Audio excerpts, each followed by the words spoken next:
नमस्कार दोस्तों, मैं मोर कुमार। आज फिर जेपीएससी से जो लोक प्रशासन का पेपर 1 में जो टॉपिक है उससे संबंधित कुछ प्रश्न लेके आपके साथ उपस्थित हैं। लोक प्रशासन पे पहले भी कुछ प्रश्नों का एक वीडियो है, पिछला वीडियो आप चाहें तो उसे देख सकते हैं। ये मुख्यतः सुशासन टॉपिक के अंतर्गत मेंस में जितने सारे टॉपिक्स हैं उसमें से एक एक प्रश्न सबसे कवर करने की कोशिश की गई है। तो चलिए शुरू करते हैं। पहला है कि लोकायुक्त की संस्था सर्वप्रथम किस राज्य ने स्थापित की थी? लोकायुक्त। ऑप्शन है ए उड़ीसा, बी पंजाब, सी महाराष्ट्र और डी कर्नाटक। तो इसका सही आंसर है सी महाराष्ट्र। महाराष्ट्र में लोकायुक्त सबसे पहले स्थापित किया गया था। आते हैं अगले प्रश्न की ओर, यानी सी इसका सही आंसर है। अगला प्रश्न है, निम्न में से किसका संबंध केवल प्रशासन में भ्रष्टाचार की समस्या से है? केवल भ्रष्टाचार की समस्या से है। ऑप्शन है ए संथानम समिति, बी कोठारी आयोग, सी टॉमलिन आयोग या डी गोरेवाला रिपोर्ट। तो दोस्तों, इसका आंसर जानने से पहले आप अगर पहली बार वीडियो देख रहे हैं तो चैनल सब्सक्राइब करें, वीडियो को लाइक करें और इसको शेयर जरूर करें अपने उन दोस्तों के साथ जिनके साथ आप पढ़ाई करते हैं, जिनके लिए ये आवश्यक है। और इसका सही आंसर है ए संथानम समिति, जो प्रशासन में केवल भ्रष्टाचार मिटाने का क्या क्या उपाय हो सकता है उसके लिए गठित की गई थी 1962 में। अगला प्रश्न है, केंद्रीय सतर्कता आयोग यानी सेंट्रल विजिलेंस कमीशन की स्थापना कब की गई थी? 1965, बी 1989, सी 1964 या डी 1967। तो मैं बता दूं कि केंद्रीय सतर्कता आयोग की स्थापना, जो पिछला प्रश्न में संथानम समिति के बारे में सुने हैं, उसी संथानम समिति के रिकमेंडेशन पे, अनुशंसा पे केंद्रीय सतर्कता आयोग की स्थापना की गई थी और इसका सही आंसर है सी 1964। अगला प्रश्न है, सूचना का अधिकार अधिनियम 2005 के तहत अधिकतम आर्थिक दंड कितना होता है? आर्थिक दंड का तात्पर्य है कि यदि कोई जन सूचना पदाधिकारी या लोक जन सूचना पदाधिकारी नियमित समय में, यानी जो 30 दिन का समय है उसके अंतर्गत सूचना उपलब्ध नहीं कराता है और आयोग तक अपील ये चली जाती है और आयोग ऐसा मानती है कि इसमें लोक जन सूचना अधिकारी की गलती है, तो उसे आर्थिक दंड दिया जाता है। ऑप्शन है ए 10,000, बी 25,000, सी 15,000 या डी 20,000 और सही आंसर है 25,000। वो अधिकतम है, अधिकतम आर्थिक दंड 25,000 है। आते हैं अगले प्रश्न की ओर। अगला प्रश्न है, किस संविधान संशोधन द्वारा शिक्षा का अधिकार अधिनियम लाया गया? ये आंसर आपको पता होना चाहिए। 92, 94, सी 90 या डी 86। तो ये वाजपेयी जी के समय आया था। साल आप याद रखेंगे, डी 86 अमेंडमेंट के द्वारा शिक्षा का अधिकार आया था, जो आर्टिकल 21A में समाहित किया गया है। और इसी संशोधन के तहत आपका मौलिक कर्तव्य में एक और 11वां कर्तव्य जुड़ा था कि जो गार्जियन है या माँ बाप है, अभिभावक है, वो अपने बच्चों को शिक्षा देने का कर्तव्य का पालन भी करेंगे। आते हैं अगले प्रश्न की ओर। उपभोक्ता संरक्षण अधिनियम 1986 के तहत कितने स्तर पर उपभोक्ता की शिकायत की सुनवाई होती है? स्तर का तात्पर्य यह है, जैसे कि अभी देश में न्यायिक व्यवस्था 3 स्तर पे है। जिला में है, जिला न्यायालय होता है, हाई कोर्ट होता है राज्य में, और देश में एक सुप्रीम कोर्ट है। उसी तरीका से उपभोक्ता संरक्षण अधिनियम 1986 के तहत कितने स्तर पर उपभोक्ता की शिकायत की सुनवाई होती है? और एक साथ इसके साथ मैं और बता दूं कि दुनिया में सबसे पहले उपभोक्ता संरक्षण के लिए कोई कानून अमेरिका में बना था। वो जॉन एफ कैनेडी थे वहाँ के राष्ट्रपति, जिन्होंने 4 तरीके के उपभोक्ताओं का अधिकार सुनिश्चित किया था। उसके बाद यूनाइटेड नेशंस में मामला गया, वहाँ भी इसको एग्री किया गया था। फिर अलग अलग देशों में अलग अलग समय इसको बनाया गया। फिलहाल 6 का आंसर होगा बी, यानी कि तीसरा बी इसका सही आंसर है। 3 स्तर पे है। जिला स्तर पे उपभोक्ता फोरम होता है, राज्य स्तर पे होता है और केंद्र स्तर पे होता है।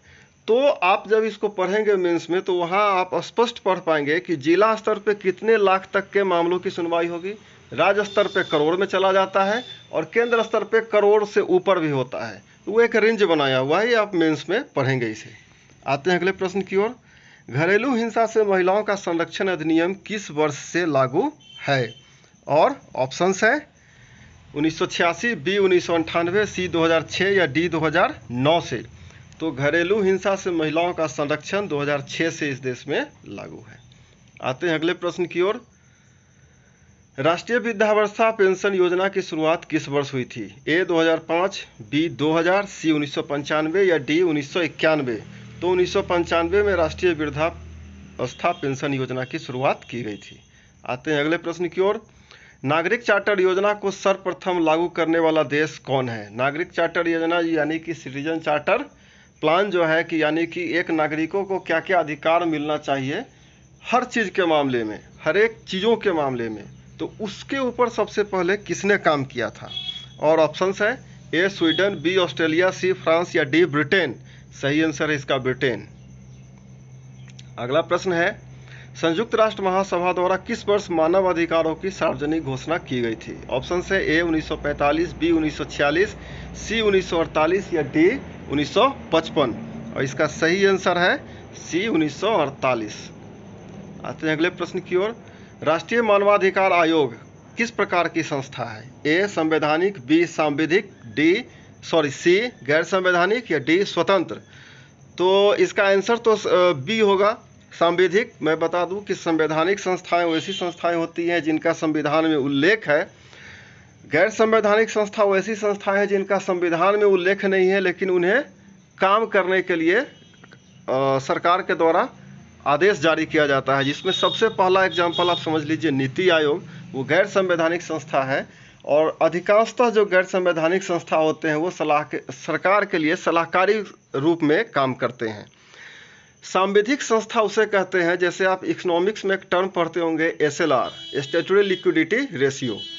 ठीक उसी प्रकार से ऐसी संस्थाएं जिसका संविधान में कोई उल्लेख नहीं है, लेकिन उन्हें किसी अधिकार इम्पोज करके, जैसे आप पब्लिक एडमिनिस्ट्रेशन में डेलीगेशन पढ़ते हैं ना, कि बड़े पदाधिकारी के द्वारा अपने कनीय पदाधिकारी को अधिकारों के साथ यदि काम दे दिया जाए तो वो डेलीगेशन होता है, यानी प्रत्यायोजन। ठीक उसी प्रकार से सांविधिक स्टैट्यूटरी संस्थाएं वैसी संस्था होती है जिसे केंद्र सरकार संविधान में दर्जा न दे करके अधिकार दे करके स्थापित कर देती है एक संसदीय अधिनियम के द्वारा।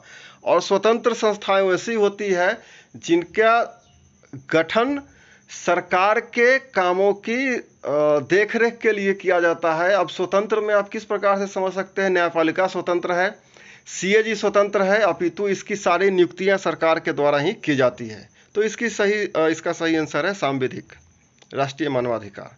अगला प्रश्न है झारखंड के पहले लोकायुक्त कौन थे? ये प्रश्न इंपॉर्टेंट इसलिए है कि अभी हाल फिलहाल इनका देहांत हो गया था।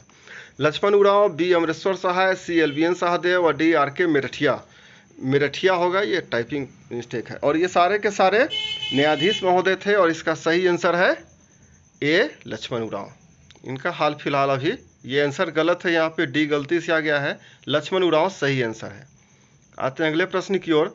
राष्ट्रीय मानवाधिकार आयोग वर्ष 2020 का फिल्म पुरस्कार किस फिल्म को मिला है? ऐसा शॉर्ट फिल्म्स जो मानव अधिकारों को लेकर के बनाया जाता है उसे राष्ट्रीय मानवाधिकार आयोग के तहत पुरस्कार भी दिया जाता है। तो पुरस्कार की राशि 2.5 लाख से लेकर के 50 लाख है, यानी कि प्रथम, द्वितीय और तृतीय। तो ये पहला पुरस्कार किसे मिला था? ऑप्शन से ए ब्लैक, बी पिंक, सी मेलघाट और डी थलसर बंग साड़ी।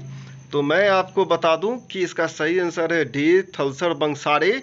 ये कोंकणी भाषा का फिल्म है जिसका सब टाइटल इंग्लिश में है और इसे मानवाधिकार आयोग का वर्ष 2020 का फिल्म पुरस्कार मिला है।